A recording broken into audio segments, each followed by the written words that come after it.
Good morning students, how are you? I hope you all are fine, doing well. आप लोग study करते रहिए, अच्छे से पढ़ते रहिए, कोई डाउट हो पूछते रहिए। हम लोग एक न्यू टॉपिक का शुरू करेंगे, न्यू चैप्टर शुरू करेंगे, न्यू चैप्टर शुरू करेंगे, that is molecular basis of inheritance. ये सेकंड यूनिट का 6 नंबर चैप्टर है। एक्चुअल में इस चैप्टर में हम लोगों ने मेंडेलियन जेनेटिक्स में ये पढ़ा था कि how our genetic information transmit from one generation to other. हमारे जो हेरिडिटरी इन्फॉर्मेशन होता है वो एक जनरेशन से दूसरी जनरेशन में कैसे ट्रांसमिट होती है। हम यहाँ पढ़ेंगे कि वो कौन सा मॉलिक्यूल है जो इस काम को करता है, जो इस फंक्शन को परफॉर्म करता है। इसीलिए इसका नाम ही molecular basis of inheritance. In this chapter we studied about those molecule और दैट मॉलिक्यूल दैट ट्रांसफर और genetic information, that responsible for our genetic information and transfer our genetic information from one generation to next generation। इसमें हम उस molecule को पढ़ेंगे जो हमारे genetic information के लिए रिस्पॉन्सिबल होता है। वो कैसे हमारे जेनेटिक इन्फॉर्मेशन को एक से दूसरी जनरेशन में ले जाता है, हमारे बॉडी के अंदर कैसे हमारी सारे फिजियोलॉजी को कंट्रोल करता है, हमारी बॉडी का डेवलपमेंट कैसे होता है, प्रोटीन सिंथेसिस कैसे कराता है, तमाम चीज़ों का इसमें स्टडी करेंगे। बेसिकली इसमें हम डीएनए का स्टडी करेंगे, आरएनए का करेंगे। डीएनए के ऊपर जीन्स लोकेटेड होते हैं, वो जीन अपने को एक्सप्रेस कैसे करते हैं उसका स्टडी करेंगे। वो जीन में कुछ अल्टरेशन हो जाए, गड़बड़ी हो जाए तो हमारे जेनेटिक इन्फॉर्मेशन में क्या चेंजेस आ जाते हैं उसका स्टडी करेंगे। डीएनए ही जेनेटिक मॉलिक्यूल होता है, उसका स्टडी करेंगे। तमाम चीज़ों का स्टडी इसमें करेंगे। तो मेन तो 4-5 चीज़ें हैं, यहाँ पर याद रखिएगा। एक तो डीएनए का स्ट्रक्चर पढ़ेंगे, डीएनए ही जेनेटिक मटेरियल होता है, क्यों होता है उसका ये स्टडी करेंगे। फिर डीएनए कैसे आरएनए को बनाता है, डीएनए खुद डीएनए को कैसे बनाता है वो पढ़ेंगे।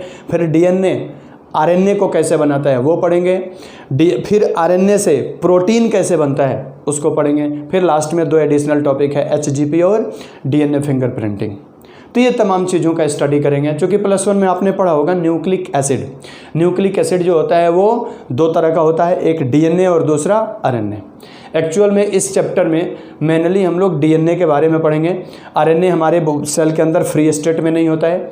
वैसे अगर देखा जाए तो वायरस को छोड़ करके कोई ऑर्गेनिज्म नहीं है जिसका जेनेटिक मटेरियल आरएनए हो। सिर्फ वायरस का ही जेनेटिक मटेरियल आरएनए होता है, बाकी सबका जेनेटिक मटेरियल डीएनए होता है। तो इसमें मेनली जो हम लोग पढ़ेंगे वो किसके बारे में पढ़ेंगे, डीएनए के बारे में पढ़ेंगे।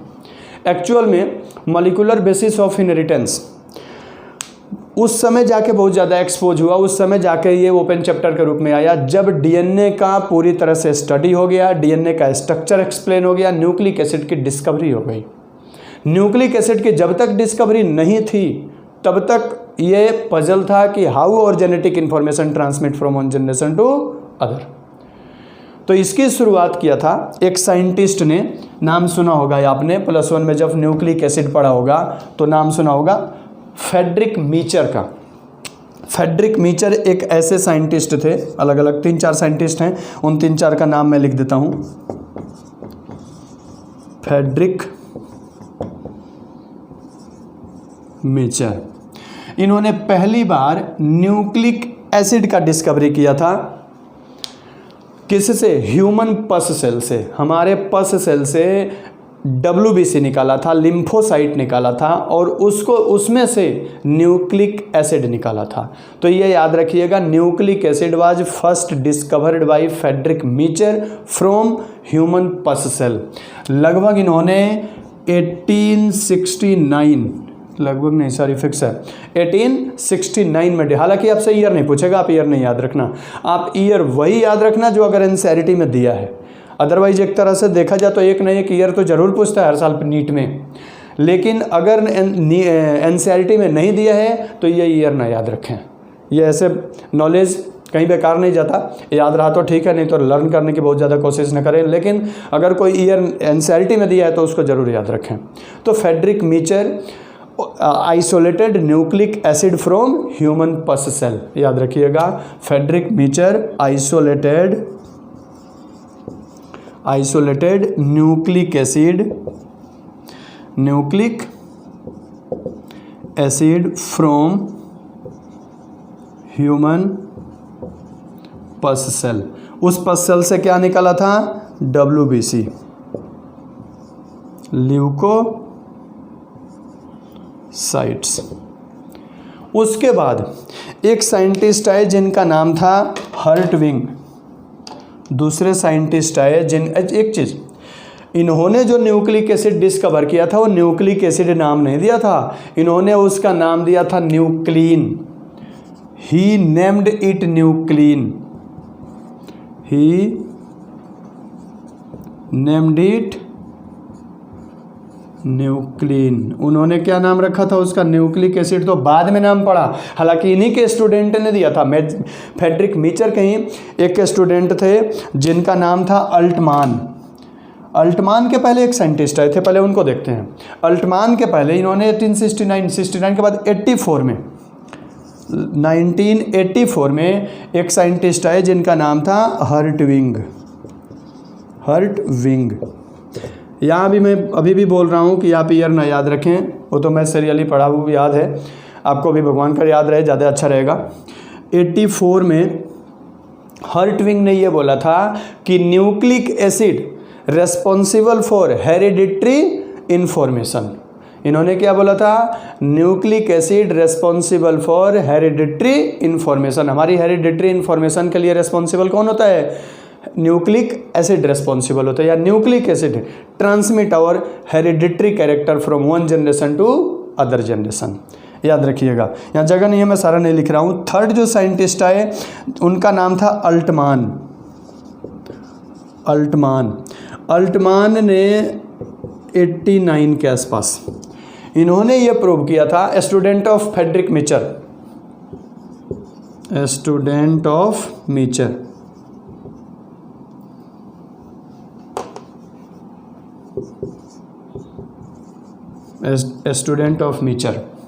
इन्होंने ये प्रूव किया था कि nucleic acid that were isolated by Miescher was not nuclein. जो मीचर ने खोजा था वो न्यूक्लिन नहीं है, वो क्या है, न्यूक्लिक एसिड है।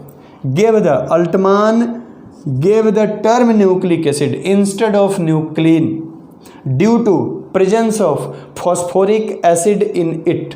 ये याद रखिएगा, gave the term nucleic acid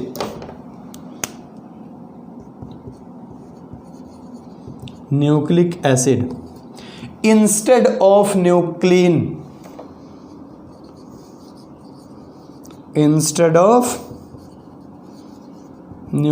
उन्होंने बोला था कि ये न्यूक्लिन नहीं है, क्या है, न्यूक्लिक एसिड है, due to presence of phosphoric acid in it, due to presence of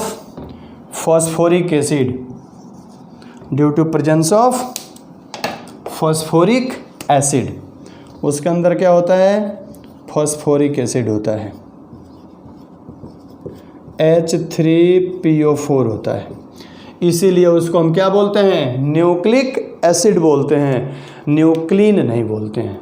तो ये मेन चार है, तीन हो गए ना। एक और साइंटिस्ट थे जिनका नाम था कॉर्नबर्ग ने क्या किया था, यहाँ पे जगह लिख देता हूँ मैं। कॉर्नबर्ग ने आर्टिफिशियल, कॉर्नबर्ग ने इन्होंने बीच में बहुत गैप रहा। अल्टमान ने लगभग 89 में खोजा था ना, इसके बाद से बहुत ज़्यादा गैप रहा 1959 में, हालांकि बीच में बहुत सारी डिस्कवरी हुई।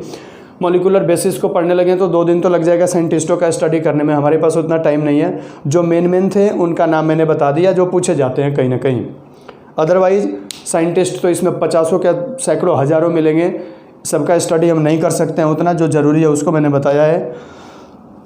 बाद में 1957 के आसपास आए थे कॉर्नबर्ग,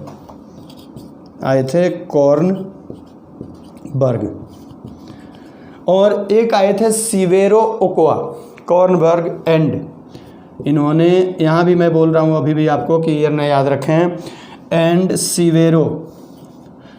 सिवेरो ओकोआ।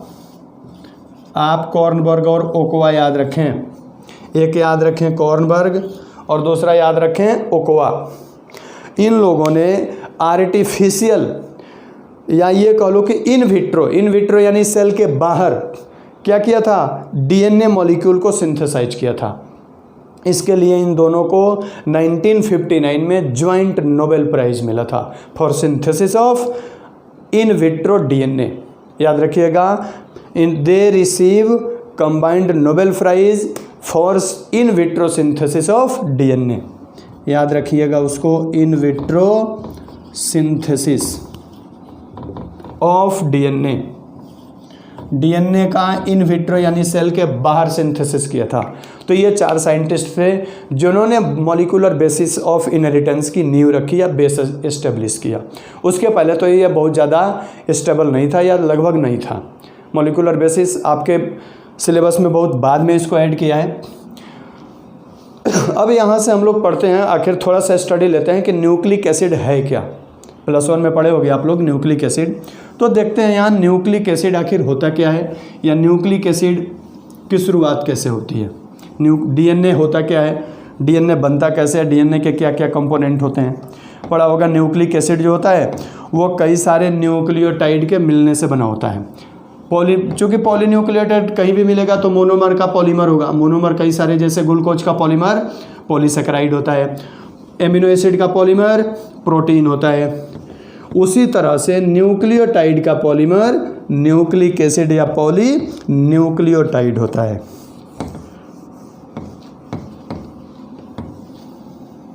अब देखो, ये बोला जाता है कि many nucleotide combine to form nucleic acid, या बोलते हैं कि न्यूक्लिक एसिड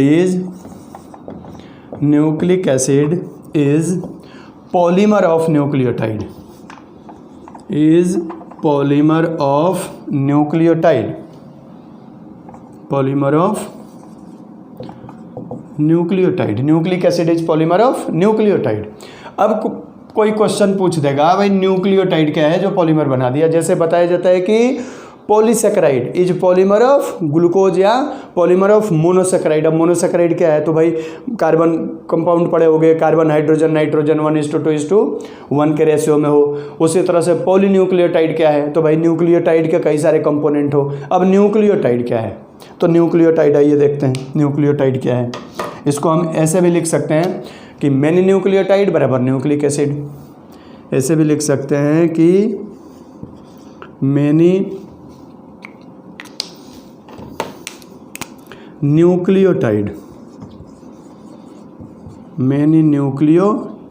बराबर न्यूक्लिक एसिड या पॉलीन्यूक्लियोटाइड। क्या बोलते हैं, बराबर पॉलीन्यूक्लियोटाइड, या इसी को हम क्या बोलेंगे, न्यूक्लिक एसिड। क्लियर। अब ये होता क्या है न्यूक्लियोटाइड, इसकी देखते हैं, डिस्कशन करते हैं कि न्यूक्लियोटाइड क्या है। तो ये बोला जाता है कि न्यूक्लियोटाइड जो होता है इसके 2 कंपोनेंट होते हैं। देखिए कौन कौन से कंपोनेंट होते हैं न्यूक्लियोटाइड के। एक जो होता है वो होता है न्यूक्लियोसाइड, और दूसरा जो होता है वो होता है फॉस्फोरिक एसिड। इसके 2 कंपोनेंट हो गए। कौन कौन हो गए, तो एक हो गया न्यूक्लियोसाइड,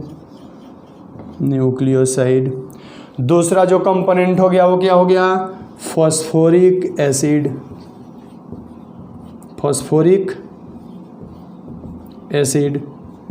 H3PO4। ठीक है, ये तो क्लियर हो गया कि फॉस्फोरिक एसिड के रूप में PO4 होता है। ठीक है, अब क्लियर अभी भी ये नहीं है कि न्यूक्लियोसाइड क्या है। तो न्यूक्लियोसाइड के 2 कंपोनेंट होते हैं। ये कौन कौन होते हैं ये देखते हैं। न्यूक्लियोसाइड के 2 कंपोनेंट, एक होता है नाइट्रोजनस बेस। एक मिनट, न्यूक्लियोसाइड हो गया ना, हाँ ठीक है। एक होता है नाइट्रोजनस बेस, और दूसरा जो होता है वो होता है शुगर के रूप में। ये पेंटोज शुगर होता है, 5 कार्बन शुगर होता है। क्लियर। हम अभी ये बोल सकते हैं कि न्यूक्लियोटाइड के 3 कंपोनेंट। कैसे कैसे भाई, न्यूक्लियोसाइड हटा दें, न्यूक्लियोसाइड के 2 है तो इसको हटाएं, तो हम ये बोल सकते हैं कि nitrogenous base sugar and phosphate constitute nucleotide. Nucleotide जो होता है उसके 3 कंपोनेंट होते हैं। कौन कौन होते हैं? तो नाइट्रोजनस बेस होता है, शुगर होता है और फॉस्फेट होता है। ये तीनों मिल करके क्या बनाते हैं? न्यूक्लियोटाइड बनाते हैं। क्लियर? अब देखो ये जो शुगर होता है, पेंटोज शुगर पढ़े होगे, triose, tetrose, pentose, hexose, हेप्टुलोज। Triose में पढ़े होगे फॉस्फोग्लिसराल्डिहाइड, टेट्रोज में पढ़े होगे इरिथ्रोज, पेंटोज में पढ़े होगे राइबोज, जाइलोज, हेक्सोज में पढ़े होगे ग्लूकोज, 7 कार्बन सीडू हेप्टुलोज। तो ये अलग अलग शुगर के कार्बन कंपोनेंट के अकॉर्डिंग में शुगर के क्लासिफिकेशन है। यहाँ जो 5 कार्बन शुगर होता है राइबोज, वो 2 फॉर्म में एग्जिस्ट करता है। एक जो फॉर्म होता है इसका, उसको बोलते हैं हम deoxy ribose, deoxy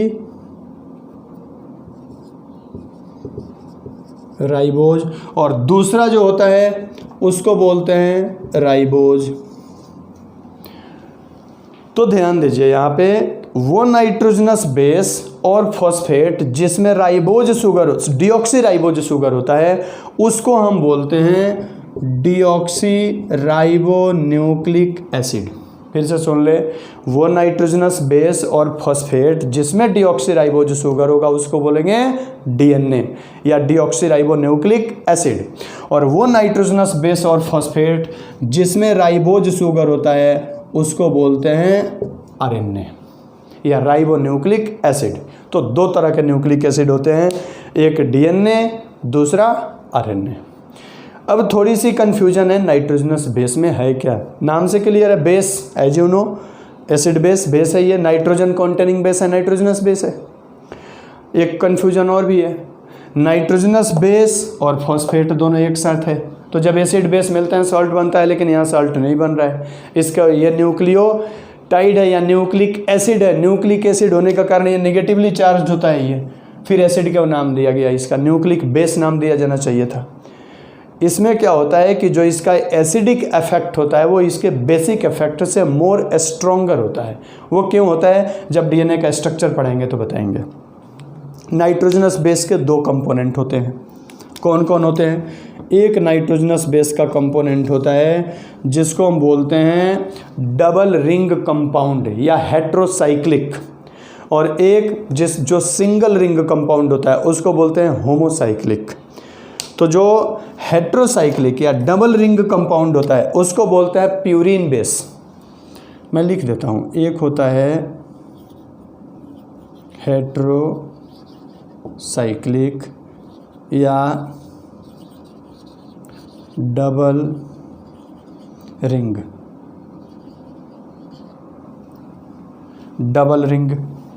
nitrogenous base. ठीक है, तो जो डबल रिंग होता है उसको हम बोलते हैं प्यूरिन बेस, इसको बोलेंगे हम प्यूरिन। और इसके 2 कंपोनेंट होते हैं प्यूरिन के, एक होता है एडेनिन और दूसरा होता है ग्वानिन। एक होता है इसके एडेनिन और दूसरा होता है ग्वानिन, और सेकंड जो है उसको बोलते हैं होमोसाइक्लिक, इसको बोलेंगे